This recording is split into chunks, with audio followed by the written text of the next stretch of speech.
Bienvenue sur ma chaîne. Dans cette vidéo, je vais vous guider à travers 5 étapes pour prospérer en suivant les principes bibliques. Déjà, abonnez-vous à la chaîne et activez la cloche de notification pour ne rater aucune vidéo. Voici une vidéo tous les jours. La première étape consiste à reconnaître que Dieu possède toutes choses. En tant que chrétiens, nous sommes simplement les intendants de vos ressources. Nous devons être responsables et fidèles dans la gestion de l'argent et des biens qui nous sont confiés par Dieu. La deuxième étape consiste à chercher à honorer Dieu dans tout ce que nous faisons, y compris nos affaires et nos finances. Nous devons être honnêtes et justes dans nos relations et traiter les autres avec respect et dignité. La troisième étape consiste à rechercher la sagesse de Dieu dans nos décisions financières. La Bible est pleine de sagesse et de conseils pratiques pour gérer l'argent et les affaires. Nous devons prendre le temps de l'étudier et de l'appliquer dans nos vies. La quatrième étape consiste à pratiquer l'honnêteté, l'humilité et la gratitude. L'honnêteté est cruciale pour gagner la confiance des autres et être béni par Dieu. Être humble signifie reconnaître que tout ce que nous possédons et accomplissons vient de Dieu, et non de notre propre force ou mérite.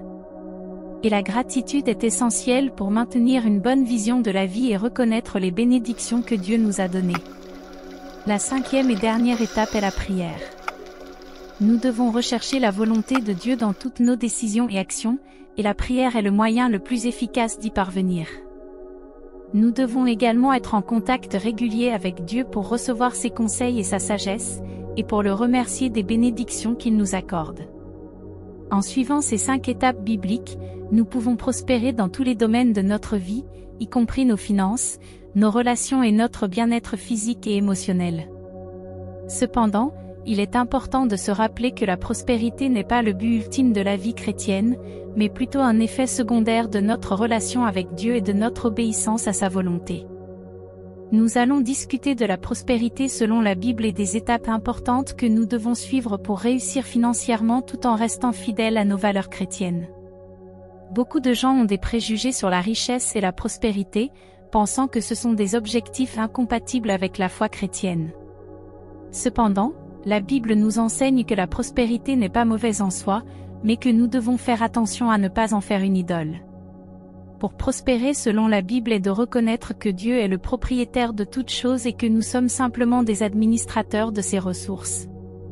Nous devons donc gérer nos finances et nos biens de manière responsable et fidèle. Nous devons chercher à honorer Dieu dans toutes nos actions et décisions, y compris dans nos finances.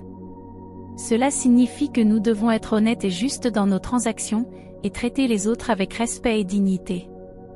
Consiste à rechercher la sagesse de Dieu dans nos décisions financières. La Bible regorge de sagesse et de conseils pratiques pour gérer l'argent et les affaires, et nous devons prendre le temps de l'étudier et de l'appliquer dans nos vies. L'honnêteté, l'humilité, la gratitude et la prière sont des éléments clés pour prospérer selon la Bible.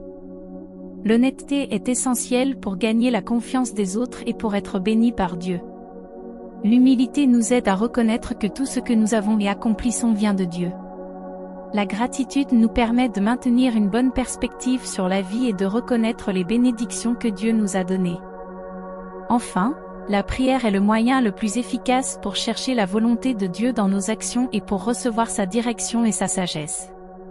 En suivant ces principes bibliques, nous pouvons prospérer dans tous les aspects de notre vie, y compris dans nos finances, nos relations et notre bien-être physique et émotionnel.